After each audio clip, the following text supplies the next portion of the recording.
Hola amigos, muy buenas noches para todos. Nuevamente a través de la pantalla de Canal 2 de Bombal y en este programa PPP tenemos la satisfacción de recibir a un amigo de esta localidad y se trata del doctor Luis María Gobato, a quien le agradezco la presencia aquí esta noche y vamos a dialogar con él, no de manera académica, porque yo no estoy capacitado para hacerlo, sino como vecino de este pueblo, tratando de comentarle para todos ustedes distintos aspectos de nuestra existencia como ciudadano de este bendito pueblo. El doctor Gobato, muchísimas gracias por estar con todos nosotros. Que se las merece, Mari. Gracias, muy amable de su parte. Yo tengo la intención de que hagamos una charla como si fuera una charla de café entre vecinos. Si tocamos algún tema más adelante relacionado con su profesión, me gustaría hacerlo porque hay temas que en la actualidad la gente está observando con preocupación quizás, que es lógico que lo haga, pero eso lo vamos a dejar casi al final del programa. A mí me interesa empezar la nota auscultando un poquito en el tema familiar. Usted es vecino nacido en una localidad próxima a la nuestra, no muy lejana, es cordobés de nacimiento. Exactamente. Nacido en la localidad de Camilo Aldao. No es así. No es Monte así. Maíz de Córdoba. En Monte Maíz. Monte Maíz. Bueno, eso es un error, yo lo asumo. Me puedo haber equivocado al leer su certificado de médico. Puede ser.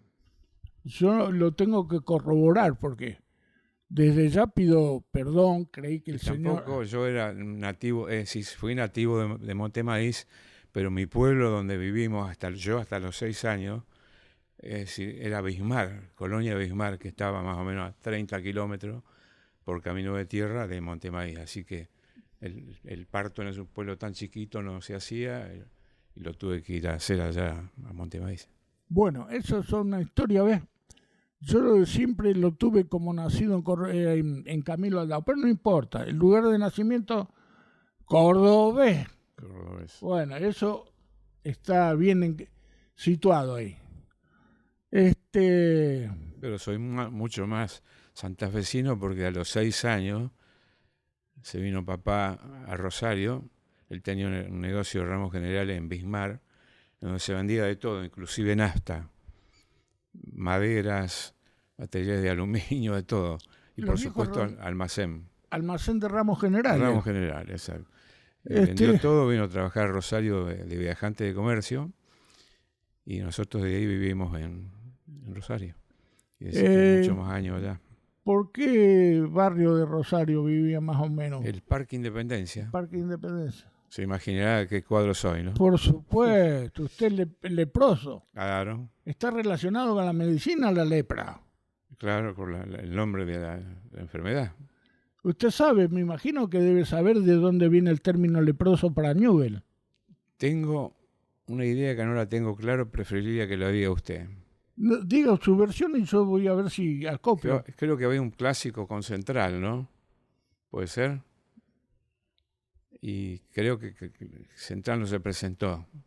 Ahora, exactamente el nombre del leproso, de dónde viene, no sé. No se lo puedo decir. Pasó así. Tengo mi versión.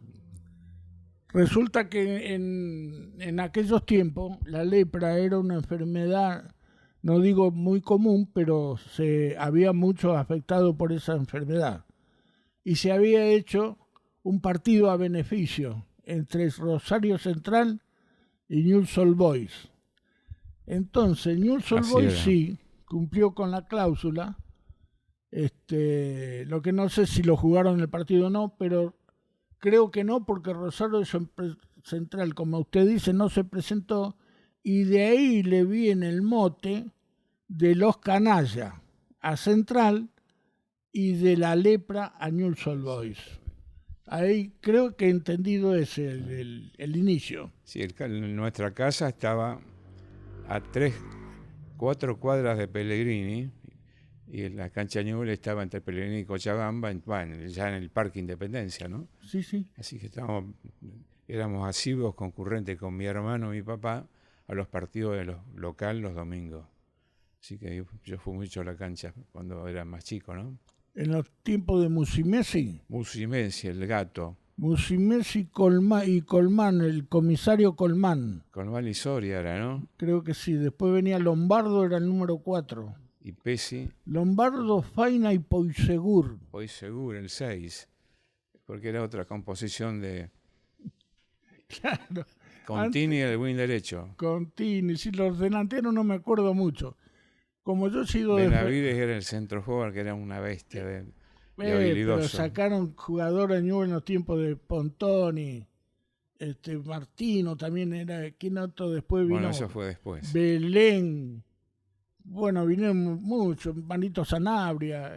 Fue una época más cerca, pero antes era. Una cantera, Newell, realmente. Sí, Musumeci, yo me acuerdo bien porque después casi todos iban a Boca. Musumeci fue a Boca. Y bueno, era correntino, sí. Y chamamecero. Y cantor. Cantor, sí. Y atajaba los penales sentado en una silla, dice una canción. Así que, y en Boca era Musumeci, Colmán y Otero. Lombardo, Mourinho y Pesia, la línea media. El pelado Pesia. Claro, el peticito que jugó un montón de años en Boca. Después de Mourinho vino Ratín.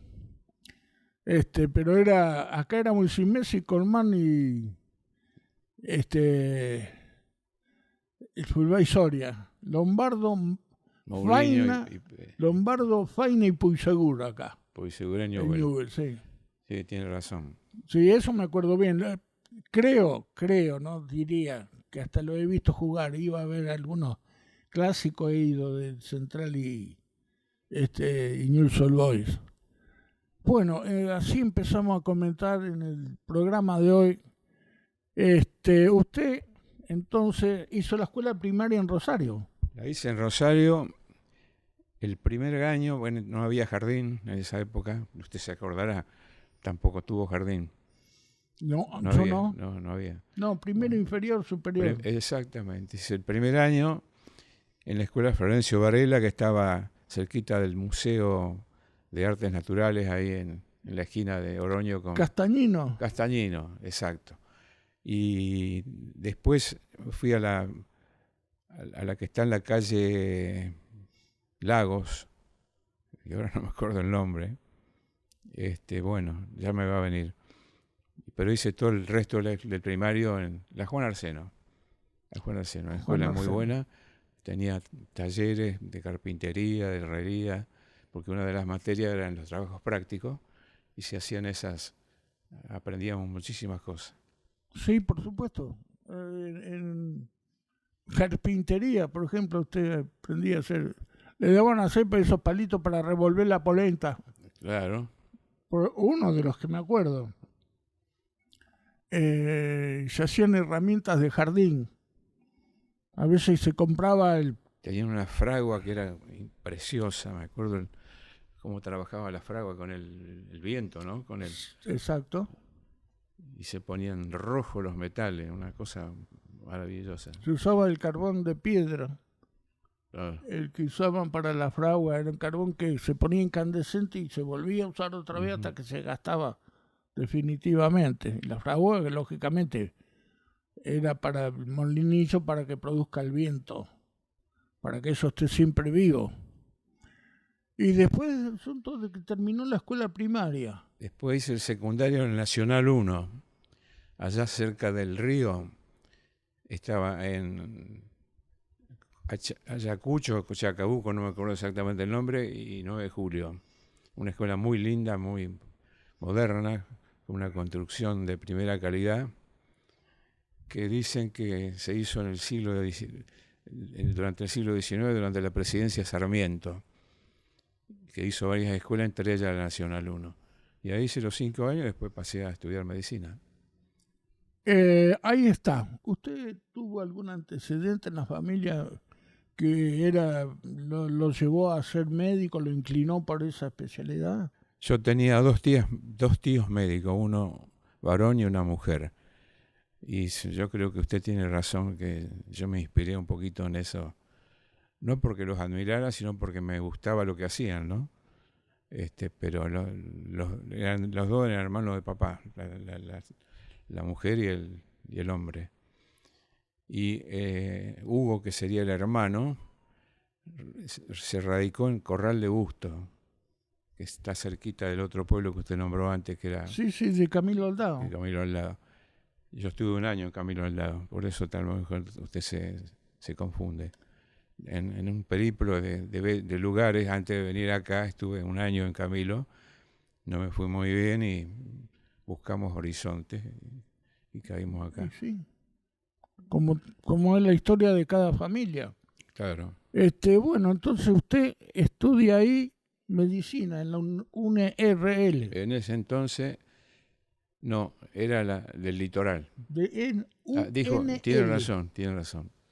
Era la Universidad Nacional del Litoral, estaba medicina en Rosario y abogacía en Santa Fe. Los que estudiaban abogacía tenían que ir a Santa Fe. Después se hizo todo en Rosario. Sí, yo recuerdo que después se modificó eso. Bueno, completó su carrera en el tiempo, digamos, que se estipula normal.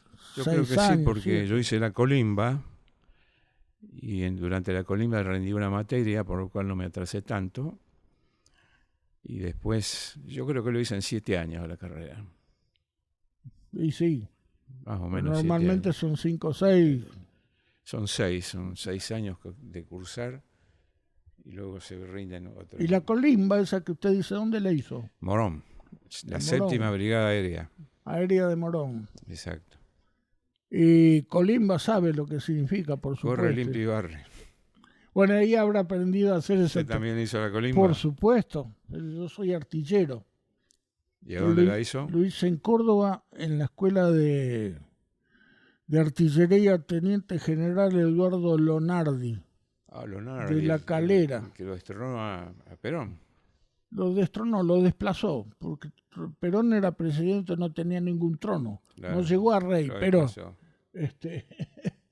lo desplazó a Perón en aquellos tiempos. Fue la insurrección contra Perón nació allá, justamente en el regimiento donde yo estaba, donde cursé, hice en Córdoba, claro. En Córdoba, en La Calera, camino a Calera es. Bueno, entonces después de todo eso, en el interín, habrá ido a algún baile a Rosario. ¿Qué deporte practicaba usted? De chiquito, tenis, básquet. En el barrio, fútbol. Fútbol. Que lo jugábamos en los picaditos como no había autos casi, si cruzábamos la calle en diagonal, un arco en una vereda y el otro en la otra vereda. Y jugamos muchísimo, con pelota de trapo y también con las otras, pero es más práctica la de trapo porque si no se volaba a cualquier lado. Una pelota de goma es muy saltarina. Claro. Así que después de más grande no jugué más al fútbol, más que alguna vez en la universidad para un cuadro cuando se hacían campeonatos, pero muy pocas veces. ¿Y su posición dentro del campo de juego? Cuando era chico y estaba en mi infancia, en la vereda, era arquero. Y después jugaba en el medio campo, cuando estuve en la universidad. Muy bien. Después me gustó mucho la natación, iba mucho a la pileta de Newell. La pileta de Newell era olímpica, de 50 metros de largo, y tenía una hermosa pileta muy bien mantenida. Ahí fue muchos años. Sí, Newell, junto con Rosario Central y algunos otros clubes, eran de los principales clubes de la ciudad. Ha sido pionero en cuanto al deporte. Exacto. Y en otras cuestiones también, pero en deporte, Central y Newell alguna otra institución también. Yo en Rosario, porque somos de la misma franja etaria con usted, algo mayor usted que yo. Tenía un pariente que estaba muy vinculado al básquet, entonces como teníamos acceso a entradas gratis, sabía ir a ver muchos partidos de básquet. Pero según me contaron ustedes, un stopper en el fútbol fundamental. ¿Un 2 o un 3? ¿Puede ser? 2. Un 2. Casi siempre de 2. 2 o 3. Medio impasable, según comentan. No es para tanto. No. Tenía mis recursos, pero no. Tuve la suerte de empezar de muy chico, jugando en Alcorta, en los Andes. ¿Y acá jugó en Sportivo? Muy poco tiempo. Ya en las últimas, cuando me retiré de jugar, porque anduve por... Ya le digo, empecé aquí en Alcorta. Decir que a los 13 años pude debutar en primera de los Andes. En los Andes. En los Andes, sí. Apenas me fui de acá, que empecé a hacer la escuela secundaria allá, que no había en Bombal, lamentablemente. Empecé a jugar enseguida, me llevaron a primera.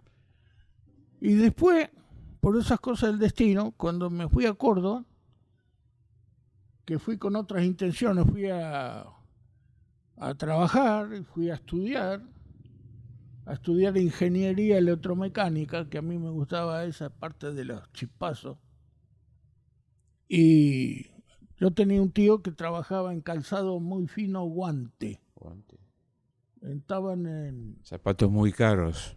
Carísimo, muy caro. Estaba en la famosa calle Rivera Indarte, ahí donde pasaba Jardín Florido. Jardín Florido tiene una canción, sí. Y dice, calle 9 de Julio, esquina Rivera Indarte. Corazón elegante del centro cordobés. ¿Y quién no lo conoce? Murió Jardín Florido. Era el hombre que pasaba un peticito vestido de negro. ¿Usted lo ha llegado a conocer? Sí. ¿Ah? Con un clavel en la solapa, un clavel rojo, y de galera el hombre. Entonces saludaba a todas las damas.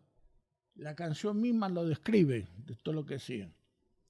Y Calzado Guante estaba en el centro, ¿no? Entre Rivera e Indarte.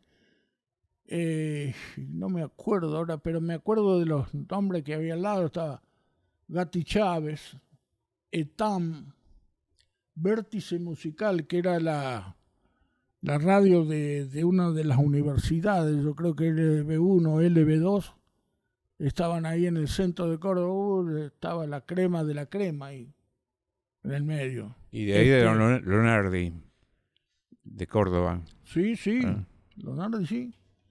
¿Qué otra? Otra, Grimoldi estaba también ahí cerquita de esta casa, Gatti Chávez. Y había unos cuantos, Mont Blanc, una casa que vendía telas.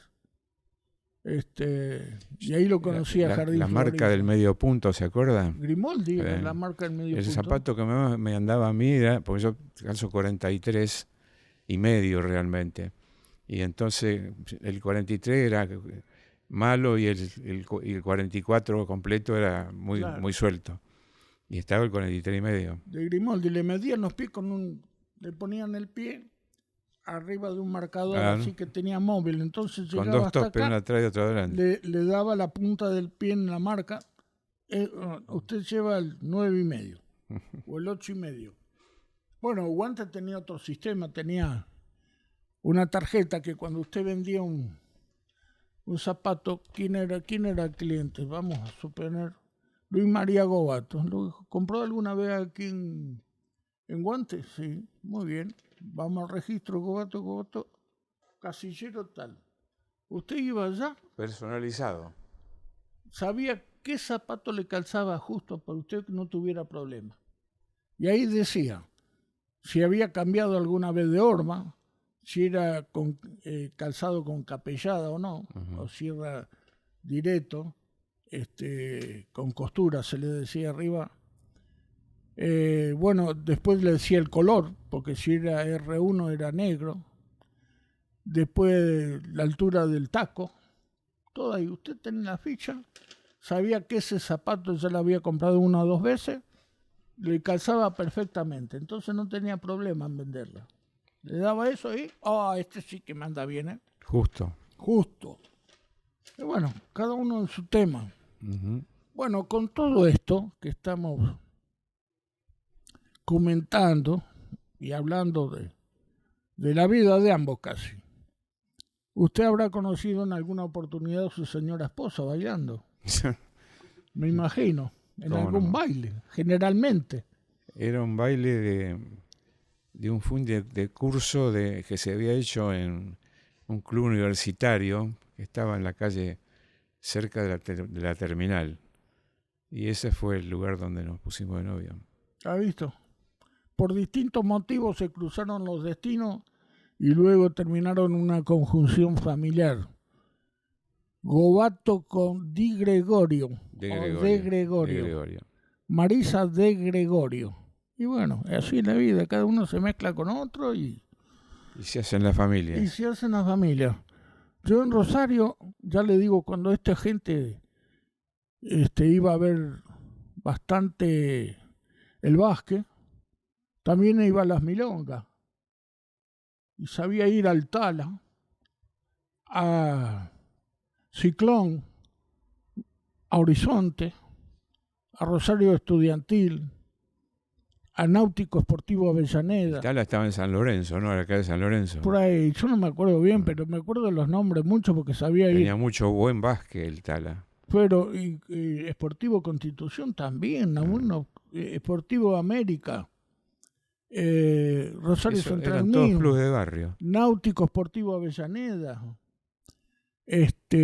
Olegario Víctor Andrade. ¿Cuánto otro? Había un montón de clubes, íbamos casi. Yo me pasaba 2 o 3 meses en el verano. Ujú. Allá también íbamos a la pileta El Saladillo. Agua salada. Agua saladísima. Después al cine íbamos al Monumental y al Sol de Mayo a ver las películas de Convoy. Sol de Mayo estaba sobre Pellegrini. Corriente y Pellegrini. El Sol de Mayo ahí daban siempre de películas de western. Exacto. La pasaba. Y el Monumental estaba en el centro. Claro, estaba por allá acá en San Luis con San Martín. Con San Martín. Por ahí. Bueno, algo me acuerdo. El Heraldo también estaba para los chicos. Para los pibes. Sí, el Heraldo. Bueno, ¿sabe que la gente grande iba ahí al Heraldo mucho también? ¿Y cómo no? Porque era el único cine que tenía aire acondicionado. ¿Se acuerda que duraba 1 hora la función y empezaba otra? Claro. 1 hora. Pero iba la gente grande y dormía a la Ay, qué cosa. Con aire acondicionado. Aire acondicionado. Como otras cosas que había antes en Rosario. Bueno, la tienda La Favorita era emblemática. Y la confitería la europea, que estaba en calle San Luis. Especializada en merengues. En merengue. Qué merengue, por Dios. Qué cosa rica que era eso. Se disolvía el merengue en la boca. Muy bueno, muy bueno. Bueno, qué linda historia esta. Volver muchas veces uno tendría que tener en aquellos tiempos una filmadora para haber podido traer ahora todas esas cosas que sucedían antes, los recuerdos. Y ahora se puede hacer. Se puede hacer con el tema de los teléfonos nomás. Filman todo lo que quieren. ¿Qué le parece a usted? Bueno, pues de poquito a poquito ya estamos casi que usted estaba por allá por... Me dijo que en Bismarck estuvo, ¿no? En Bismarck no. nací. Nació en Bismarck. Perdón, vivía y nací en Montemaíz. Nació en Montemaíz. Y antes de estar acá en Bombal, ¿estuvo un tiempo en el Chaco usted?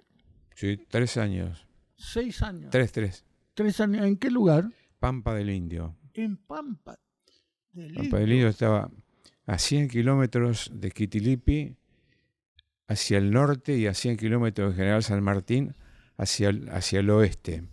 Todos caminos de tierra, así que estábamos aislados cuando llovía, ¿no? Un emblemático Pampa del Indio. Claro, era impenetrable, estaba ahí, se pasaba para ir a General Roca, que era el pueblo que seguía ahí a San Martín por todo monte. ¿Qué lo llevó ahí? Y nos llevó porque me gustaba la medicina rural, como he visto siempre, y porque se nos presentó un caso con un productor de empleos que vendía artículos de medicina, un gerenciador sería, él sabía dónde había pueblos que necesitaban médico, y entonces a partir de ahí conocí el lugar y nos fuimos para allá. Usted no habrá perdido el tren como Laureano Maradona, ¿no? No, Como Laureano Maradona. de Formosa. En Formosa, pero qué historia linda esa del doctor Maradona. Yo la he Y leído. después, que vivió en Rosario después, creo. Sí, tenía un sobrino en Rosario que lo trajo cuando ya él estaba retirado enfermo. La he leído varias veces. Una cosa impactante. Porque el doctor Maradona venía del Paraguay haciendo su trayectoria médica. Y ese día iba a ver un hermano que vivía en Salta o en Tucumán, que era intendente de ahí. Y su idea era ver el hermano para después ir a la provincia de Buenos Aires, en Lobos, donde vivía la madre.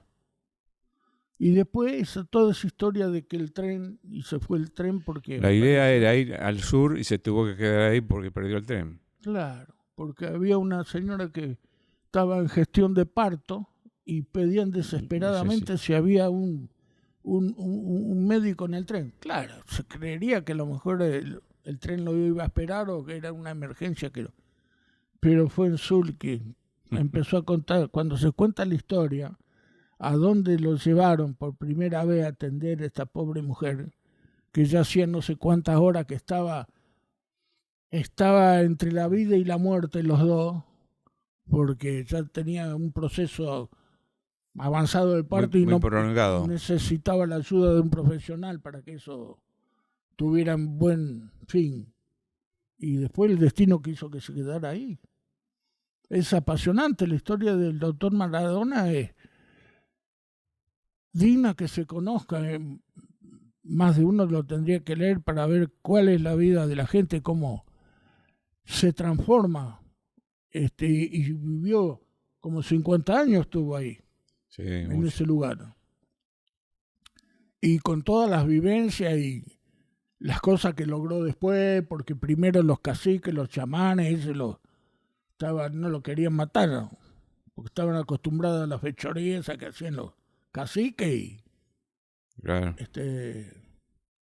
los hechizos, no fechorías, los hechizos que hacían los caciques, y sobre la medicina del blanco, le decían a ellos, no querían saber nada con eso. Bueno, entonces estamos en el Chaco. Estábamos en el Chaco. Bien, pasó 7 años ya, 6. 3. Y entonces, después de eso, ¿qué pasó? Después vinimos porque se enfermó muy mal. Mi papá se enfermó de un problema importante y yo estaba muy lejos para ayudarlo. Así que ya nos vinimos para acá y me quedé un tiempito en Cañal, en el pueblo que usted nombró, ¿cómo es? Camilo Aldao, porque ahí tenía un cuñado médico casado con una hermana mía y yo iba a trabajar con él, pero no resultó la cosa porque había muchos médicos en el pueblo, y así que nos buscamos lugar acá. De Camilo Aldao vino a Bombal. Hace 57 años. Hace bastante. ¿Usted ya, su familia estaba compuesta como ahora por Marisa y los 3 chicos? Claro. ¿O uno es nativo de cada Bombal? El que nació acá, no fue acá sino en Rosario, es Luis María, el que se llama como yo, y le dicen Luigi. Ese tiene la edad del tiempo que... nosotros venimos en junio y él nació en septiembre. Así que tiene la edad de él es el tiempo que yo transcurrí acá. Digamos que 50 y cuántos años. 57 más o menos. 57. Yeah. Bueno, ya doblamos la mitad del siglo de existencia. 57 años. No es poco tiempo. ¿Cuál fue su primer domicilio acá en el pueblo? El primer domicilio fue frente a la plaza, en la casa que había vivido el doctor Borle. Usted se acordará de él. Sí, señor. Duilio Edmond Borle. Bueno, y después nos fuimos a vivir a la casa de García, era García, pero ahora vive un Bisani, no me acuerdo el nombre de Bisani, Sí, sí, que hay ahora una fábrica de pastas, de exactamente. todo eso. Y ahí no conseguimos lugar. Mi señora con los chicos estuvo en Rosario y yo me fui a trabajar en una casa que estaba cerquita de la escuela primaria, que era en una esquina, que era muy chiquitita, no era para más que uno. Estaba al lado de Giorgio, en ese entonces el papá vivía, un señor gordo, Sí, lo conoce, recuerda. sí, me Y acuerdo estuve en esa perfectamente. esquina, habrá estado menos de un año. Después fuimos a la casa de don Santiago Gil, donde después vivió Bosch. ¿Se En la acuerda? esquina En la esquina. de Juan de Garay Juan de y Garay Belgrano. y Belgrano, exacto. Y después le compramos la casa a Vini, que se había mudado a una casita chiquita al lado del hijo, el Tito. Y compramos la casa y la arreglamos, y ahí me quedé para siempre, ¿no? Ahí fincó sus reales. Exacto. Bueno, esa es la trayectoria del doctor Gobato. Nuestro pueblo ya hace unos cuantos años que felizmente lo contamos entre nosotros, porque son de esas personas que de una manera u otra le ha tocado traer vida a este pueblo, nueva vida, como así también haber sufrido la pérdida de mucha gente conocida, porque en ese transcurrir los amigos se pierden también como los dientes, de a uno, no sin dolor. No es una frase mía, son cosas que uno las va leyendo y las va incorporando, y por supuesto no dejan de ser ciertas, porque este intercambio, designado hasta ahora por el Altísimo, el que cree en él, bueno, te da vida en un determinado momento y por ahí te dice: vení para acá que tengo que hablar con vos, vamos a rendir cuenta. Así que, ¿qué va a ser? Máxime en un profesional que muchas veces ve que eso no tiene solución, lo que está padeciendo el paciente, la persona, y tiene que, digo yo, se me ocurre decir, inventar alguna palabra piadosa como para que siga creyendo que va por buen camino. Una mentira piadosa. Mentira piadosa. No sé si será el término justo ese, pero no me animo a decir otra cosa porque no conozco. Son dos momentos muy difíciles, sobre todo para un profesional. Y sí, es así. Decían que esos momentos finales había dos soluciones: el opio y la mentira. El opio en el sentido de la morfina que se le da a los enfermos terminales, claro, para que no piensen nada y se sientan con un poquito de placer y tranquilidad. Y la mentira, la que se le hace a la familia, no a la familia sino al paciente, y se acomoda de una manera para que no sea tan dura la cosa. Y bueno, son cosas que yo creo que a ustedes se le habrán enseñado también en la facultad, habrá ido algún maestro, algún profesor, alguien que le dice cuando en determinado momento la situación se torna desesperante y va a haber que adoptar otros métodos caritativos. Sí, claro. No hay otra. No hay otra. Bueno, usted, a través de su prolongada actuación como profesional de la medicina aquí en nuestro pueblo, habrá pasado por distintas circunstancias. Digamos que ha enfrentado varias epidemias, por llamarla así, de gripe A, gripe B, gripe, tos convulsa, coqueluche, sarampión. Bueno, hemos visto con preocupación que últimamente han reflotado algunas de esas. Sobre todo el sarampión.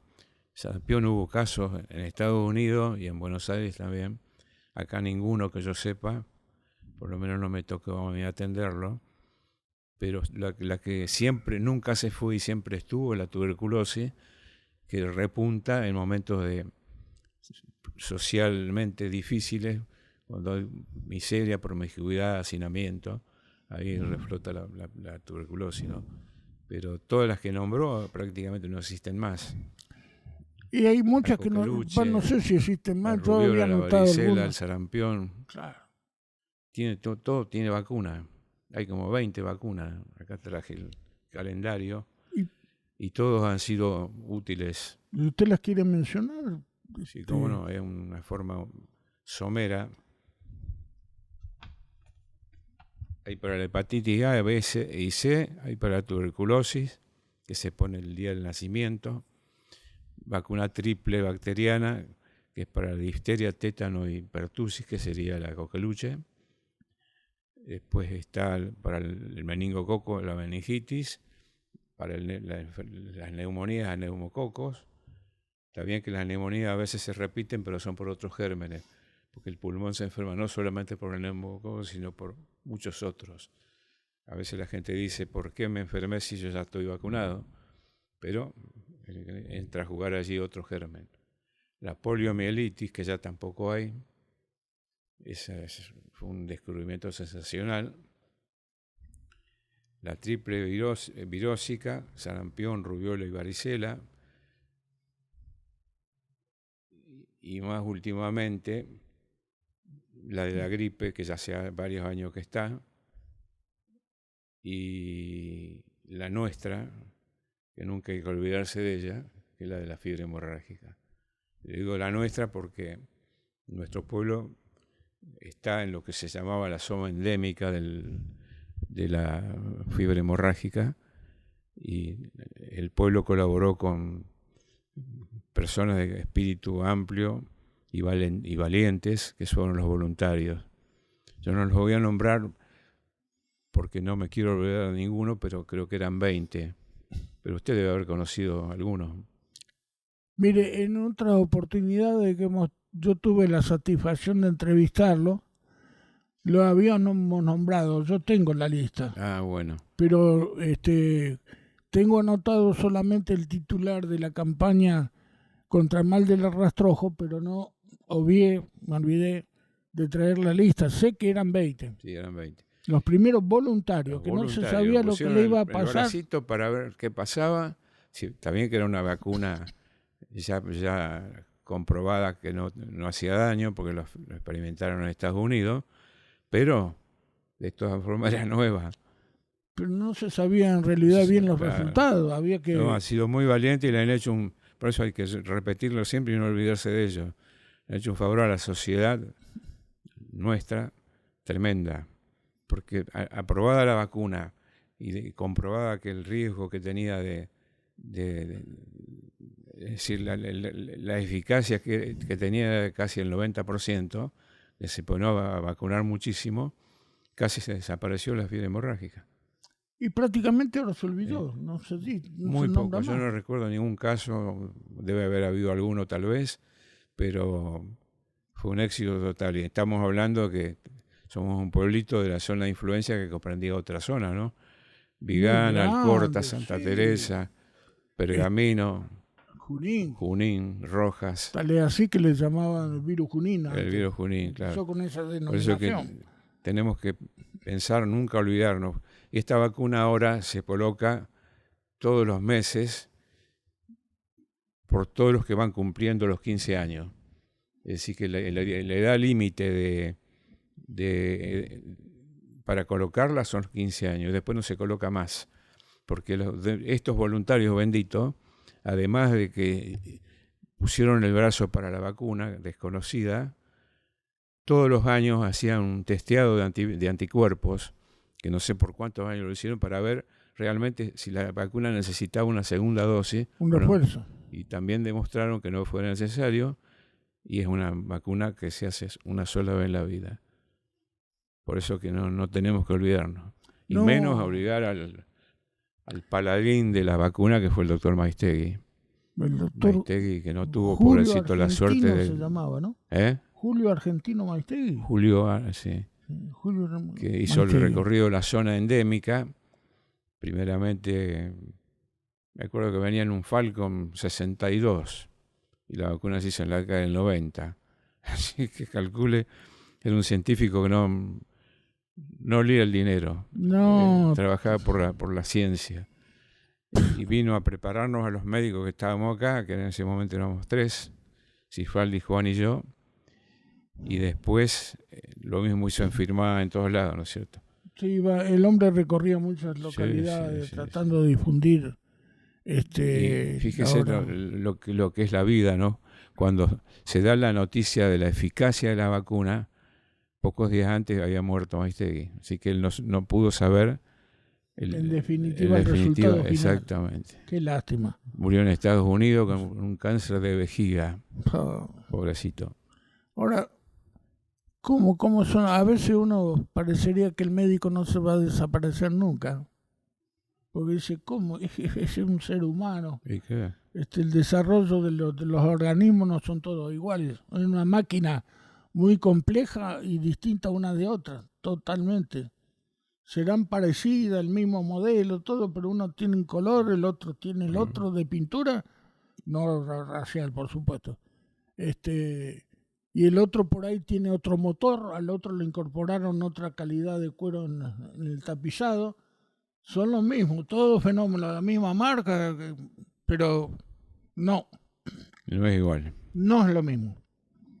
Bueno, usted habrá pasado por un montón de campañas de vacunación y eso. Estando aquí en el Sanco también. Por campañas que se han hecho, sí. Sí. Había muchas de campañas de... Lo primero que hay que decir es un homenaje a las vacunadoras. Las vacunadoras comenzaron con Mabel Formento, creo que fue la primera, desde que está el hospital como Sanco, porque antes era una salita, usted se acordará también. Sí, por supuesto. Después siguió ayudándola a Mabel Patricia Setti, y después llegó Fanny Vera.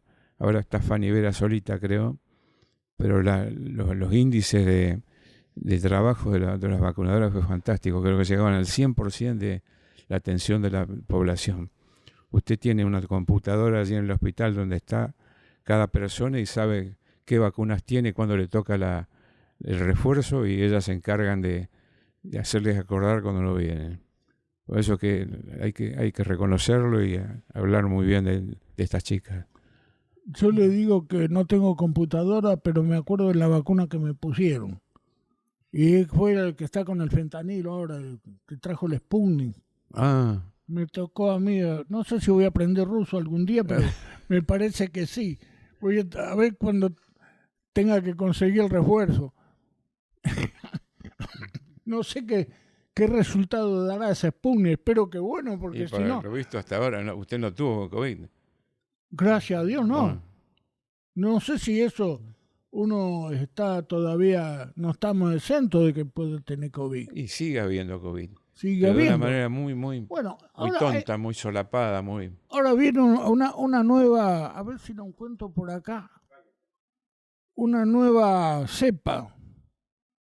¿Cómo se denomina la nueva cepa? Si tienen un poquito de... Sí, creo que da traqueitis. Frankenstein se llama la nueva cepa. ¿Frankenstein? Sí. Que está ahora incorporada a esta... ¿Y por qué va mutando eso? ¿Cómo se incorpora? Es una de las características de los virus. El virus cambia de ropa, decimos los médicos, y ya no sirve más la vacuna que venía y hay que usar otra. Es lo que ocurre con la gripe. La gripe nuestra, nuestro invierno es posterior al invierno europeo, así que usamos las cepas que se usan en el invierno europeo, las usamos acá. Y todos los años cambian las cepas. Por lo que estábamos diciendo, que cambia el virus de sus características orgánicas, sí, y ya deja de servir la vacuna anterior. Es por ese tema que van incorporando y sacando una cepa e incorporan otra, claro, las vacunas. ¿Sacan alguna? Hay triple viral, por ejemplo, para 3 cepas, y ahora creo que salió una con 4 cepas, me parece. Pero lo que tiene que saber la comunidad, esto le está diciendo que un montón de enfermedades que había ya no están más. Así que tengan confianza en las vacunas, porque inclusive hay un grupo de gente antivacuna. Acá no se nota, pero que dicen que las vacunas no sirven y que son peligrosas, pero la demostración es lo contrario, que se han salvado muchísimas vidas porque se vacuna, así que ténganlo en cuenta. Y el hospital nuestro está en condiciones de hacer un plan de vacunación completo en el cual van a quedar protegidos para todas las enfermedades infecciosas.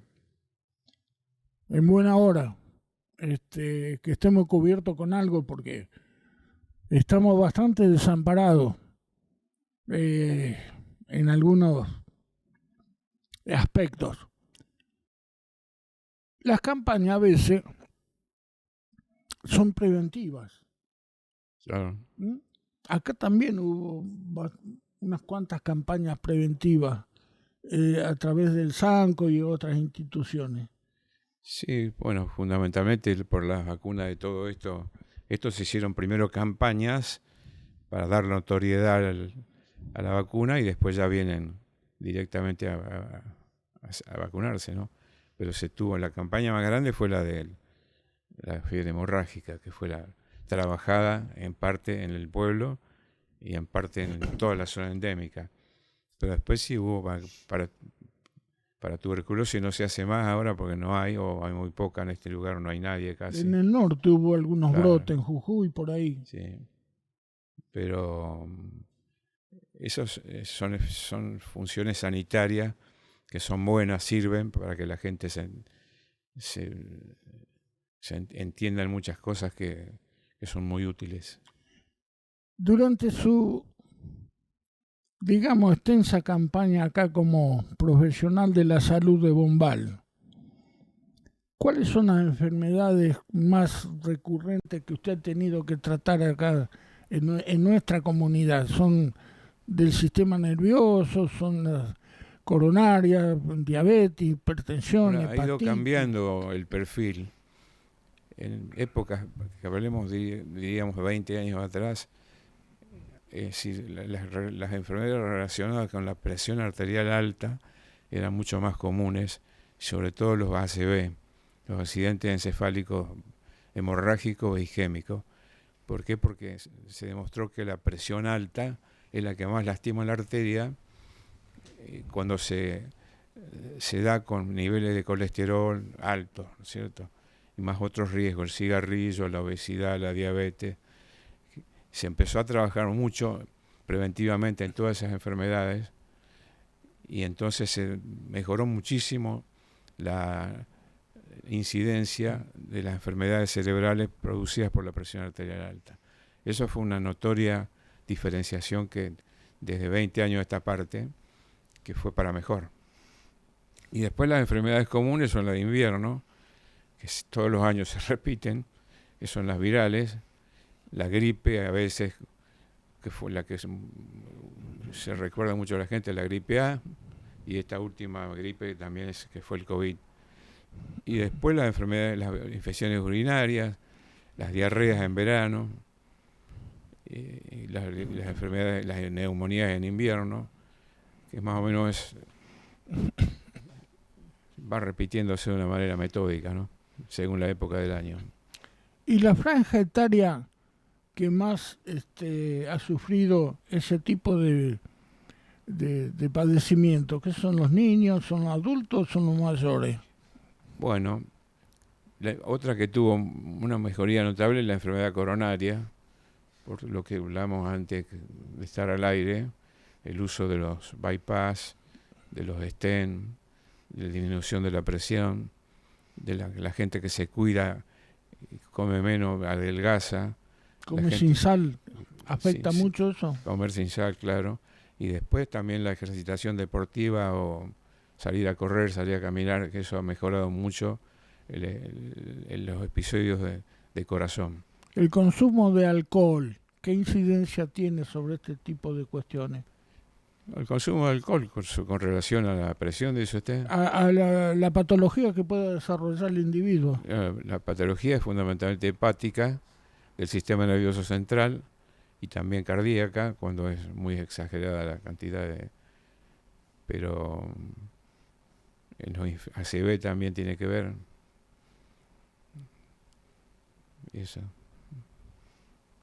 Aquí en la zona, ¿hay algo relacionado, por ejemplo, a veces con el síndrome urémico hemolítico? ¿Se ha visto eso? Se ha visto muy pocas veces, pero algunos, yo recuerdo 2 o 3 que anduvieron bien, gracias a Dios, ¿no? Porque es una enfermedad sumamente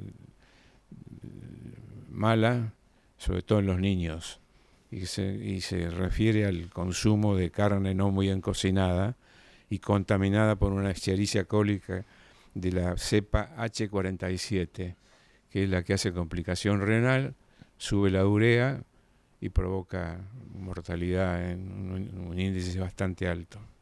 ¿Con una recurrencia así muy rápida eso? Usted dice que El desarrollo de la enfermedad, sí, son unos días.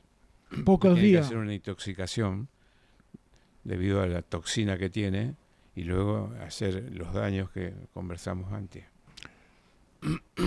Hay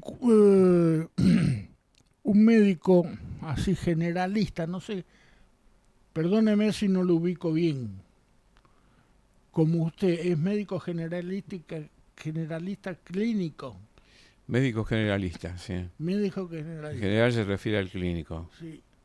Es mucho más difícil su función como médico respecto de un especialista que está siempre mirando quizás el mismo tema. Y bueno, el especialista sabe mucho de un poco del cuerpo y los generalistas sabemos poco de todo el cuerpo. Hay una contradicción.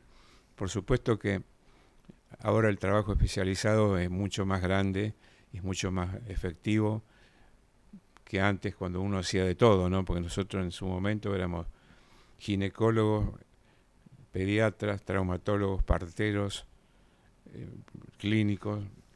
Y, bueno, haríamos bien, pero no lo hace, por ejemplo, no como lo hace un cardiólogo con relación a enfermedades cardiovasculares, o un traumatólogo con relación a enfermedades traumáticas, la fractura, pero en términos generales son necesarios los dos. Ante una emergencia, el especialista puede actuar lo mismo, ¿no? Pero quizás no lo encuentra con la rapidez que le va a encontrar un generalista en cuanto Depende a de qué atacar en enfermo le primera toque. instancia. Si le toca la especialidad va a ser muy efectivo y si no va a tambalear un poco. Qué cosa seria que tiene. ¿Cuántos? Me imagino que por más que uno haya leído como usted un montón de textos, se habrá ido teniendo que solucionar problemas sobre la marcha de un montón de cuestiones que no se le dijeron los libros. Hay una frase de medicina que dice que no hay enfermedades sino enfermos, y es totalmente cierto. Es decir, cada vez que viene un enfermo no repite en sus síntomas lo que dicen los libros, sino lo que su cuerpo le determina, ¿vio? Claro. Por lo cual es muy importante eso. De allí que viene el que sea tan necesario el examen clínico, el interrogatorio clínico médico, que ya empieza a dar muchísimos frutos, y el examen clínico físico. Es decir, de toda esa conjunción de interrogatorio, examen físico, se produce un diagnóstico. A veces sí, a veces no, a veces requiere un apoyo especializado. Bueno, por eso es que se justifica en cierto modo, por lo que usted me dice, totalmente, el uso, por ejemplo, de los análisis previos a una operación, a una segunda consulta. Usted ve a través de lo que está escrito en un análisis cuál es uno de los motivos de la falencia que tiene el cliente.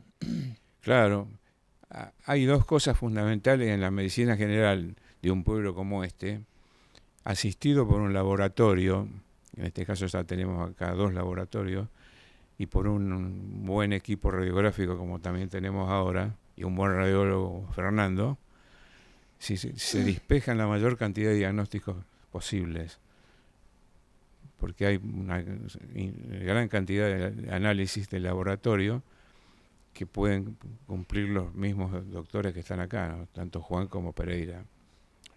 Dentro de toda la vivencia que ha tenido usted como facultativo, ¿cuáles son las cuestiones que ha tenido que tratar con mayor asiduidad?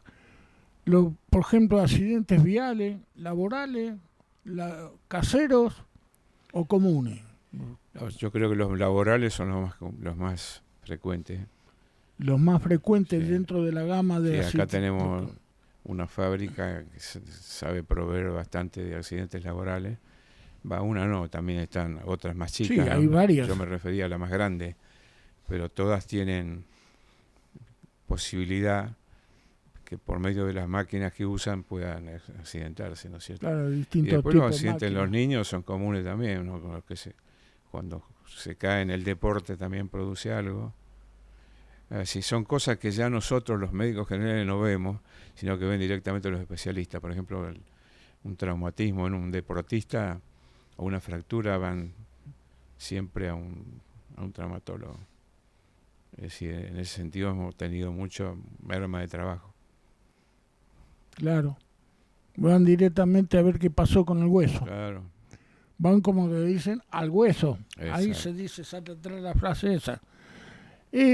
Un aspecto que me gustaría que usted le comente, ¿por qué es muy necesario que el paciente no se automedique? Y bueno, sí, yo creo que es una ley fundamental de hacer bien las cosas, ¿no? Porque la automedicación depende, cuando se toma una medicación de vez en cuando, por un dolor de cabeza y no va a tomar todos los días, sino que toman una vez a la semana o una vez al mes, no pasa nada.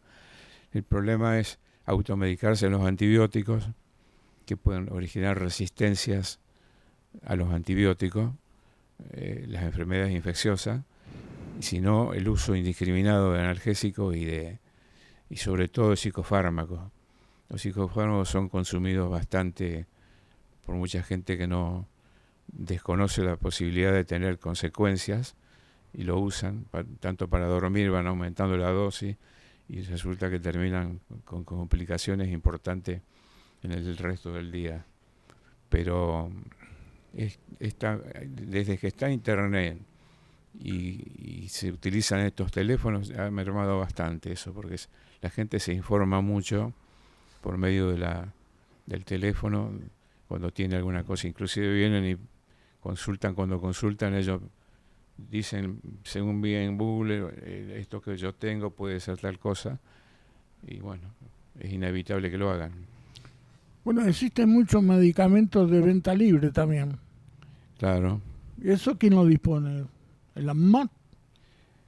El ANMAT es un ente que verifica la pureza de lo que se está dando, es decir, si le está dando una aspirina, tiene que tener ácido salicílico en la cantidad de gramos correspondiente, y habiendo sido realizado en todas las condiciones de asepsia, es decir, de falta de contaminación, con los antibióticos más todavía, con esto que pasó ahora con el fentanilo, más fíjense lo que llevan casi 100 muertos por una medicación contaminada. Este tema del fentanilo lo había dejado prácticamente a propósito para el último. Nuestra entrevista de hoy está llegando casi a su fin.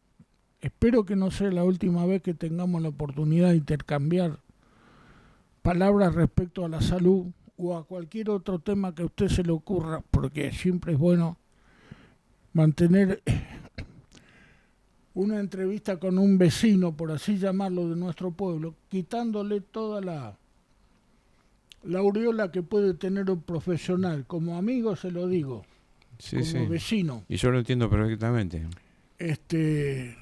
Después la otra cuestión profesional es otra cosa. Nosotros hemos tenido la suerte aquí en nuestro pueblo han venido desde tiempos que el pueblo empezó a ser pueblo, un montón de profesionales de la salud.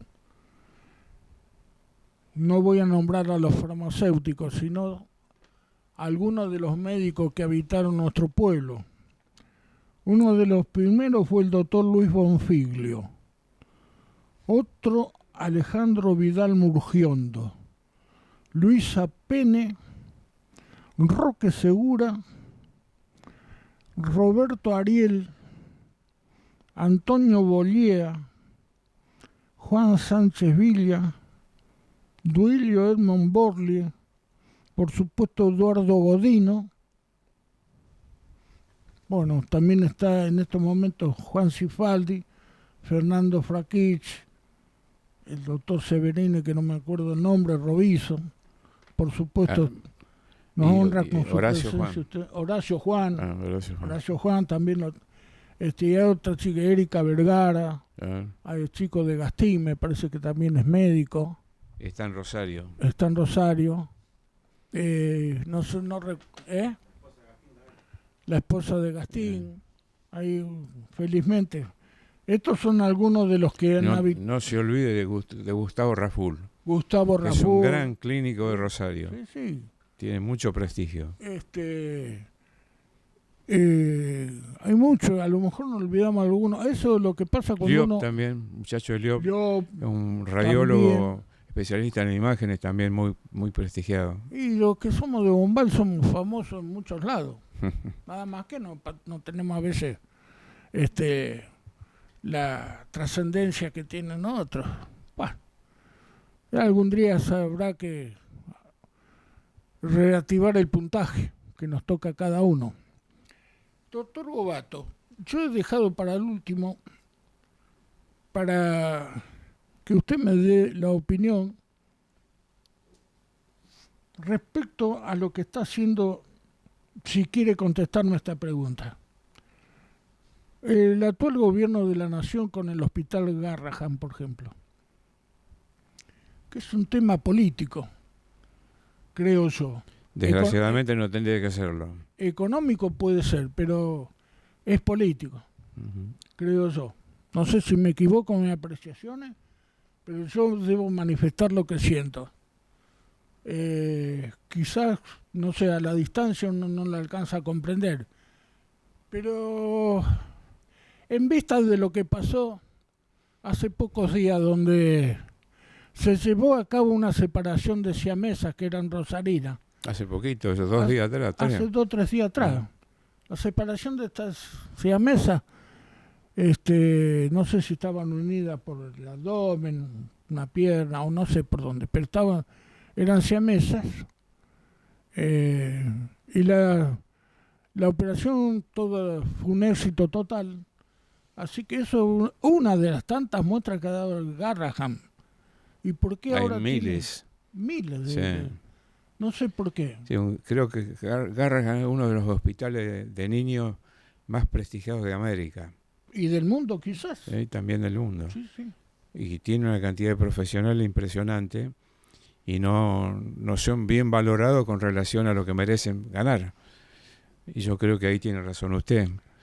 El gobierno no tiene razón, absolutamente no tiene razón.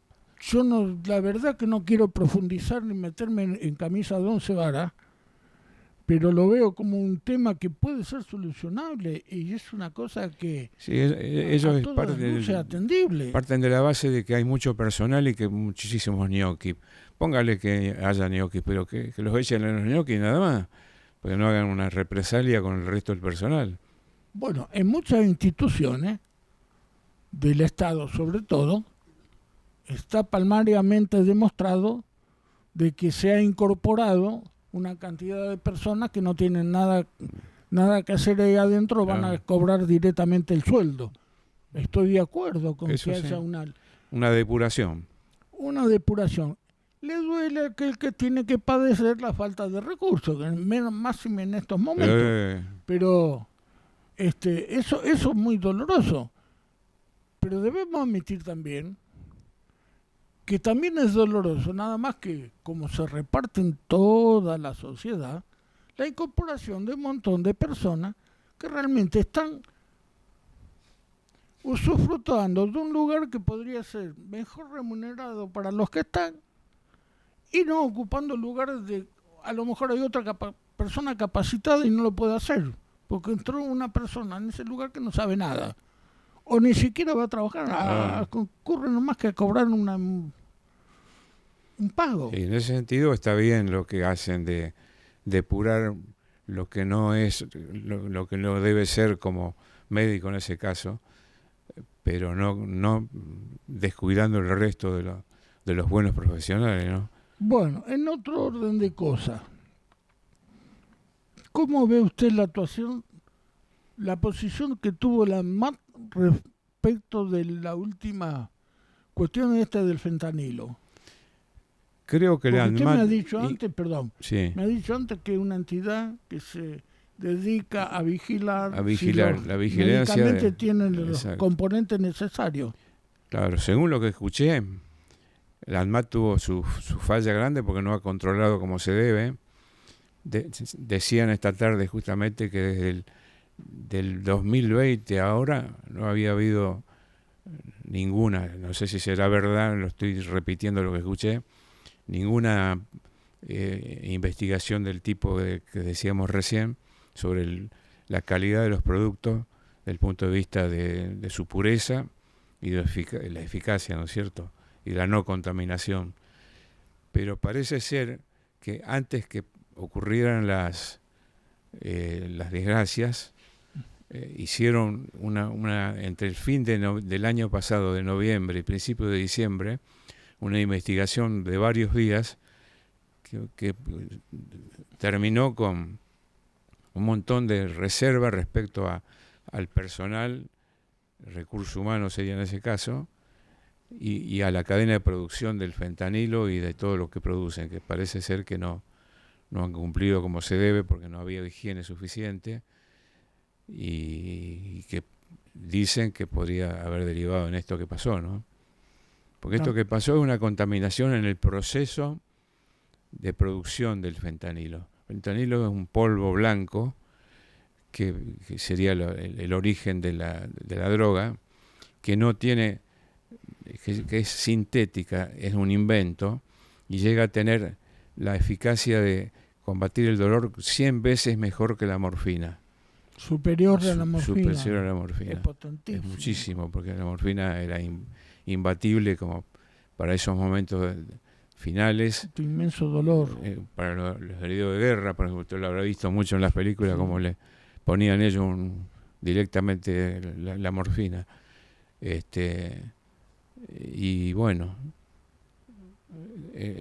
aparte viene la parte del fentanilo que se relaciona con la drogadicción y con los carteles, porque eso ya es imposible que no se metan.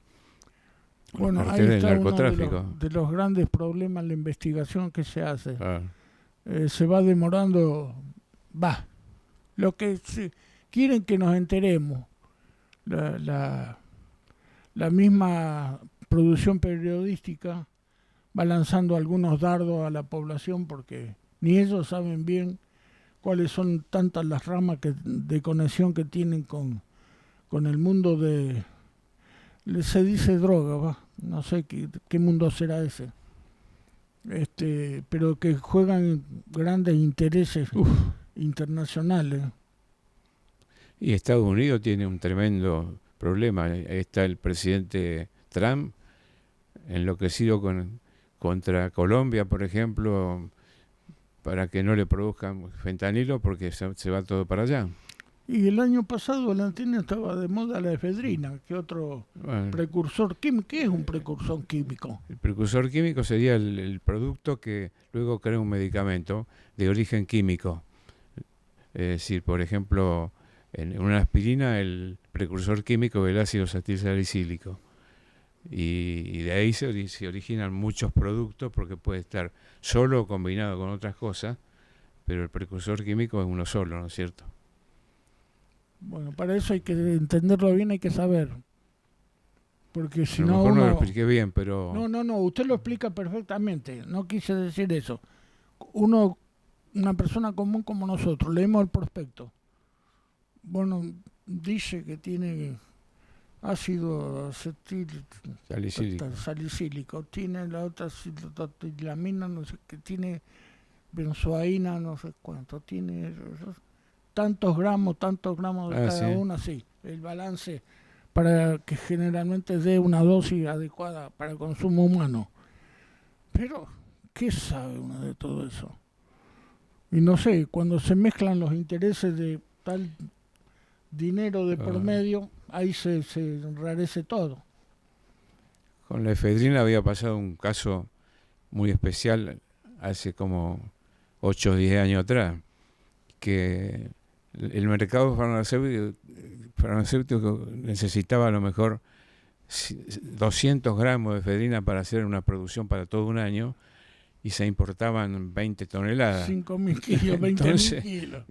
Y lo demás iba todo para la droga. Era evidente, pero el pasamano que había. Bueno, todos los días la inteligencia humana descubre algo distinto. ¿Cómo hacen para disfrazar uno viene entre medio del carbón, el otro lo pone entre medio de la banana, y el otro lo disfraza en el barco, y va en avión, va en una canoa, va a través de un... Los contrabandistas en España hace muchos años, para contrabandear tabaco en el mar Mediterráneo, entre la costa de Argelia y la de España, mandaban a los perros con un barrilito atado al cuello. Como el perro de San Bernardo. Claro, el perro nada. Venía un tipo con un perrito en una canoita, traía toda la droga en el baulito ese, lo largaba el perro 40, 50 metros antes de llegar a la costa y entraba la droga a través del perro. Así, bueno, hasta que se dieron cuenta. Bueno, cada uno tiene la mente ocupada en esas cosas. Y la vía del Paraná nuestra es terrible. Eso viene drogas de Bolivia, Paraguay, alguna cosa. De Colombia viene también, por acá. Impresionante. Vía Perú, vía Bolivia, vía Paraguay, Argentina. Por eso está tan discutida la hidrovía. La concesión de la hidrovía. El que agarra eso sabe que tiene ahí. Lo que pasa es que son un filón. Fronteras muy permeables. No hay nada, pasan caminando el río en las zonas bajas, claro, o con un botecito, y agárrese fuerte después, ¿no? Viene. Bueno, hay gente que se dedica a eso. Nosotros no estamos dedicados acá a hacer los comentarios diarios. No sé si acertado o no, creería que sí, de lo que ocurre en nuestra comunidad, por ejemplo.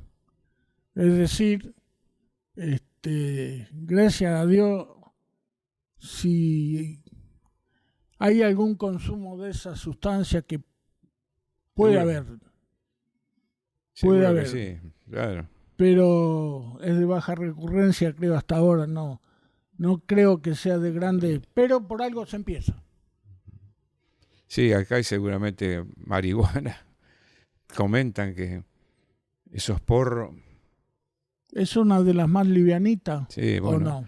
Livianita no hay es ninguna. Liviana, pero es la puerta de entrada. Claro. Sí. Porque el tipo se siente mejor, siente algunos placeres desconocidos, y resulta que luego va empezando a habituarse y siente cada vez menos. Entonces necesita... Más cantidad por un lado, o cambiar de droga, ¿vio? Y pasar a otras que son mucho más graves las consecuencias.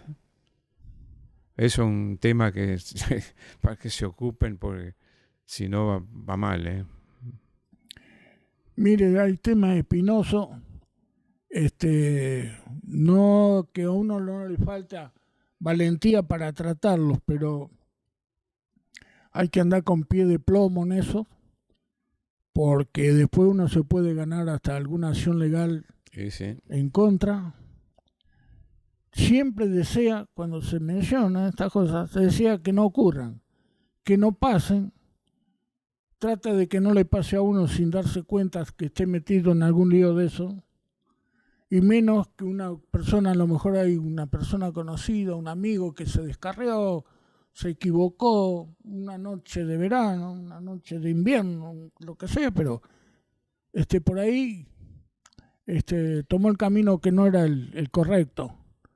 Y bueno, si hay alguna campana de alerta, también están aquellos que se dedican a la prevención de estas cuestiones de salud pública o de interés público o de seguridad pública.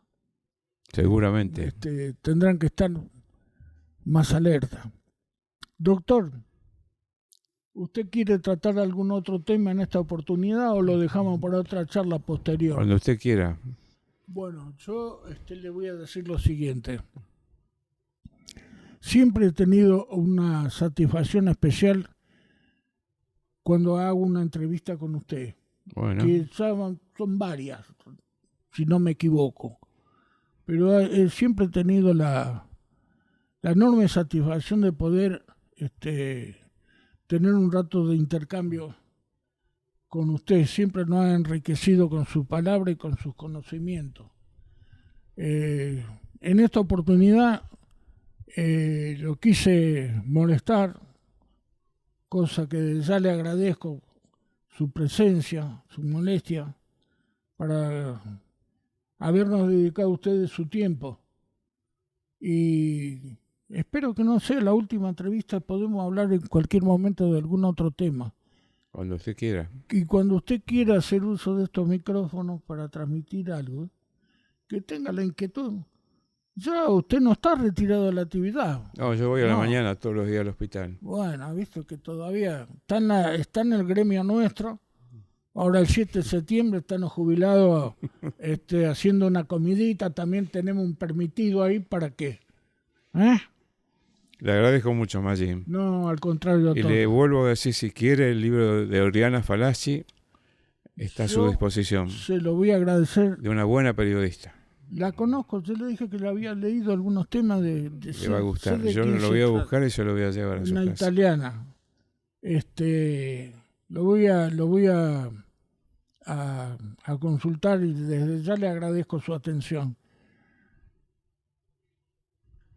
Vamos a dar por terminada la charla de hoy. Yo lamento que esto tenga que terminar, pero desde ya lo convoco para otra oportunidad.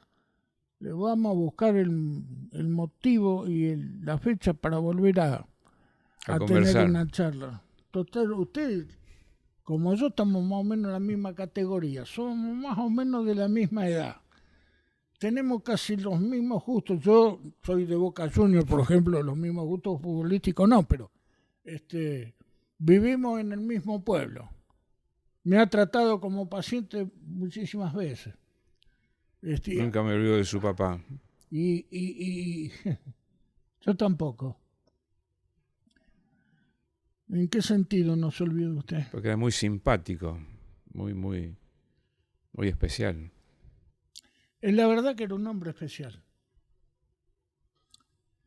Y sabe cuando uno se da cuenta muchas veces de eso. ¿Se acuerda cuando fuimos a Rosario y fuimos en el Falcon? Era su auto, ¿no? Sí. ¿O de su papá? De mi papá. Al sanatorio británico. Sí. Por lo que tenía, desgraciadamente, ¿no? Sí. Usted me dijo, francamente, la primera vez, y con toda crudeza lo que tenía. Y no se equivocó. Le quería decir que yo me di cuenta el día que lo enterraron. El acompañamiento del cementerio, estaba el primer auto allá y no había terminado de pasar los últimos acá el paso nivel. Ahí me di cuenta de el aprecio que tenía la comunidad de Bombal por mi padre. Sí. Era un hombre que, las que pasó, solamente él lo sabe. Uh-huh.